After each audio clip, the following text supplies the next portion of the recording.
उपेंद्र हमारे साथ हमारे सहयोगी जुड़ चुके हैं। उपेंद्र, देखिए, मौसम विभाग की ओर से अलर्ट जारी किया गया है। तेज हवाएं चल सकती हैं, ओलावृष्टि की संभावना और तो और बर्फबारी भी हो सकती है ऊंचाई वाले इलाकों पर।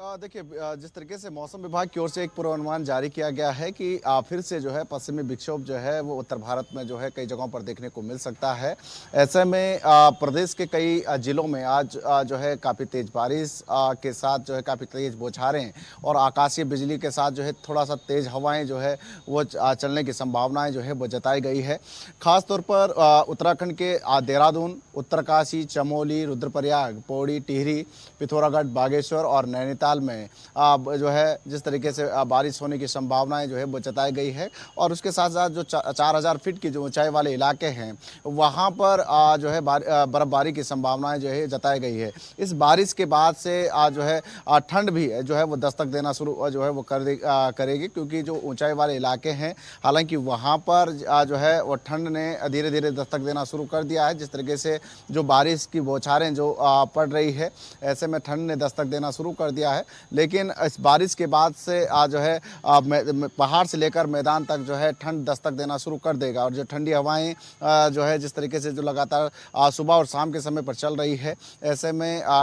ये माना जा रहा है कि तापमान में भी काफ़ी गिरावट जो है इस बारिश के बाद जो है वो देखने को मिल सकती है। और मौसम विभाग का ये मानना है कि अभी 1-2 दिन तक जो है प्रदेश के कई हिस्सों में जो है हल्की से मध्यम बारिश जो है कई जगहों पर जो है वो देखने को मिल सकता है, जिसको लेकर मौसम विभाग की ओर से ऑरेंज अलर्ट जो है वो जारी किया गया है। सभी को अलर्ट पर रहने के दिशा निर्देश जो है वो मौसम विभाग की ओर से जो है वो जारी किए गए हैं। जी उपेंद्र, एक चीज और समझना चाहेंगे। अभी अगर हम देखें तो अब जो क्योंकि कई जगह पर कहा जा सकता है कि बर्फबारी का अलर्ट जारी किया गया है। ये वो मौसम होता है जब स्नोफॉल होता है, बर्फबारी होती है, तो जो पर्यटक होते हैं वो और आकर्षित होते हैं पहाड़ों की ओर और वो पहाड़ों का रुख करते हैं। लेकिन क्या पहाड़ पर्यटकों की भीड़ के लिए तैयार हैं? क्योंकि अभी हमने देखा कि जब बारिश हो रही थी तो लगातार कई जगह पर लैंडस्लाइड हुए, स्थिति जो है वो ठीक नहीं थी, सड़कें टूटी हुई हैं। देखिए, अभी की जो शुरुआती जो बर्फबारी होती है वो उतनी जो है बर्फबारी नहीं रहती, क्योंकि 4000 फीट की अगर ऊंचाई की अगर बात की जाए तो जिस तरीके से जो केदारनाथ वाले जो रीजन्स हैं, जो जो क्षेत्र हैं, उन जगहों पर बर्फबारी जो है वो देखने को मिल सकती है। लेकिन जो निचले इलाके हैं जहाँ पर जो बर्फबारी होती है, जहाँ पर पर्यटक घूमने के लिए आते हैं, वहाँ पर अभी उस तरीके की बर्फबारी जो है वो नहीं दिखेगी। लेकिन जो ऊंचाई वाले इलाके हैं वहाँ पर बर्फबारी दिख सकती है। लेकिन हाँ, ये जरूर है कि ये जिस तरीके से जब बारिश का सिलसिला जारी रहेगा, ठंड दस्तक देगी, उसके बाद नवंबर और दिसंबर के माह करीब जो है जिस तरीके से काफ़ी बर्फबारी जो है निचले स्तर पर जिस तरीके से रहती है, जहां पर पर्यटक घूमने के लिए आते हैं, खासतौर पर देहरादून के जिस तरीके से मसूरी की अगर बात की जाए, वहां पर घूमने के लिए आते हैं। चक्राता का जो क्षेत्र है देहरादून का, वहां पर घूमने के लिए वहां पर काफ़ी बर्फबारी रहती है। उसके साथ जो रुद्रप्रयाग या तमाम सारी जगहों पर जो घूमने वाले जो क्षेत्र हैं, तमाम इन जगहों पर जो है जिस तरीके से बर्फबारी रहती है, धनोल्टी का क्षेत्र है, इन जगहों पर जिस तरीके से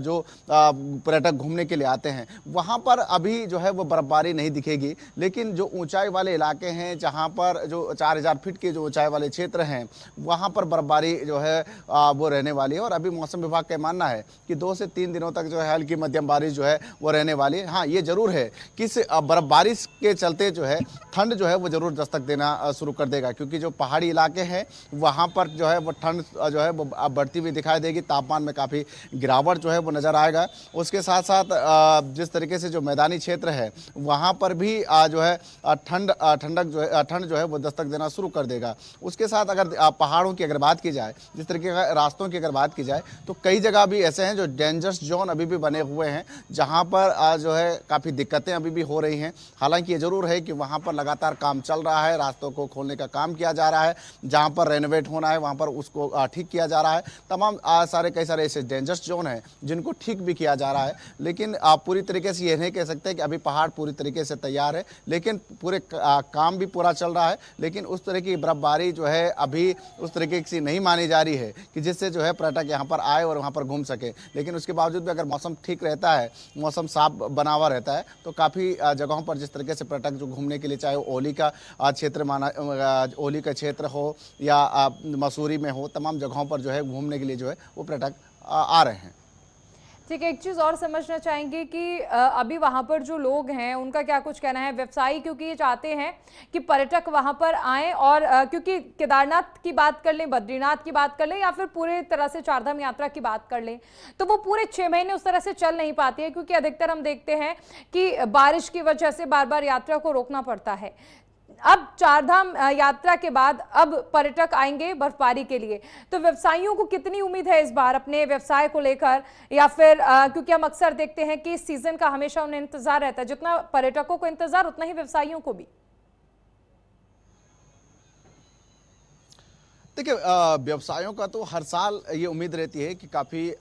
जो है पर्यटक यहाँ पर घूमने के लिए आए, उनका व्यवसाय अच्छा चले, उसको लेकर हर साल उम्मीद में बैठे हुए जो है व्यवसाय रहते हैं। इस बार चारधाम यात्रा कुछ खास जो है वो नज़र नहीं आई क्योंकि जिस तरीके से अगस्त माह से ही लगातार बारिश जिस तरीके से हुई और ऐसे में कई जगहों पर जो रास्ते बंद हुए, कई जगहों पर भूस्खलन की दिक्कतें हुई, कई जगहों पर बादल फटे, तो ऐसे में पर्यटक जो है वो ना चारधाम जो है वो नहीं जा पाया। हालांकि इस दोबारा से जिस तरीके से चारधाम यात्रा को खोल दिया गया है, अब कुछ पर्यटक फिर से जो है वो घूमने के लिए जा रहे हैं। खासतौर पर वो स्थानीय जो लोग हैं जो उत्तराखंड के, वो लोग ज़्यादातर जो है अब घूमने के लिए वहाँ पर पहुँच रहे हैं। पर्यटकों की जो बाहर से जो आने वाले पर्यटक हैं उनकी संख्या अब काफ़ी कम हो चुकी है और अब जिस तरीके से चारधाम यात्रा जो है वो अब इस अक्टूबर माह के बाद जो है वो बंद हो जाएगी क्योंकि कपाट बंद हो जाएंगे, क्योंकि अन्नकूट पर जिस तरीके से गंगोत्री और यमुनोत्री के कपाट जो है वो बंद हो जाएंगे, उसी तरह अब जो है बद्रीनाथ और केदारनाथ की तिथियां भी घोषित हो जाएगी, जिसके बाद जो है चारधाम यात्रा अक्टूबर और नवंबर के फर्स्ट सप्ताह तक जो है पूरी तरीके से बंद हो जाएंगे। लेकिन उसके बाद एक उम्मीद जिस तरीके से जो पहाड़ी क्षेत्रों में जो पर्यटन क्षेत्र है वहाँ पर उम्मीद ये रहती है कि जिस तरीके से जो ओली हैं, चोपता हैं, इन जगहों पर जिस तरीके से चाहे वो पिथौरागढ़ का क्षेत्र हो, इन जगहों पर जिस तरीके से जो घूमने के लिए जो पर्यटक पहुँचता है तो वहाँ पर कारोबारियों को उम्मीद रहती है तो कि इस बार ज़्यादा पर्यटक जो है वो घूमने के लिए आए और उसी पर जो है जिस तरीके से सरकार भी काम कर रही है, प्रशासन पूरी तरीके से रास्ता बनाने के काम जो है वो किए जा रहे हैं। उसके साथ ही देहरादून के मसूरी क्षेत्र की बात की जाए या धनोल्टी या चक्राता क्षेत्र की बात की जाए तो वहाँ पर भी अच्छा खासा रस जिस तरीके से जो बना हुआ रहता है क्योंकि काफ़ी ज़्यादा संख्या में पर्यटक घूमने के लिए आते हैं और सबसे ज़्यादा उम्मीद उस समय रहती है क्योंकि जब ठंड के समय पर जब पीक पर रहता है तो ऐसे में जब छुट्टियाँ बच्चों की स्कूलों की रहती है तो उसमें सबसे ज़्यादा पर्यटक जो है वो घूमने के लिए आते हैं। यानी कि जिस तरीके से जो दिसंबर का माह जो अंतिम सप्ताह रहता है और जनवरी का न्यू ईयर, उस समय सबसे ज़्यादा पर्यटक जो है वो घूमने के लिए आते हैं क्योंकि सभी को ये उम्मीद भी रहती है कि बर्फबारी रहेगी, बर्फबारी भी उस समय जो है ज़्यादातर होती है, साथ साथ विंटर कार्निवाल का समय रहता है, तो ऐसे में सबसे ज़्यादा पर्यटक जो है वो घूमने के लिए देहरादून, मसूरी, इन तमाम जगहों पर और जो पहाड़ी इलाके हैं वहाँ पर घूमने के लिए आते हैं। तो ऐसे में उम्मीद है इस बार भी कारोबारियों को कि ज़्यादा से ज़्यादा पर्यटक जो है वो घूमने के लिए आएंगे क्योंकि जिस तरीके से जो चारधाम यात्रा सही से नहीं चल पाई तो ऐसे में जो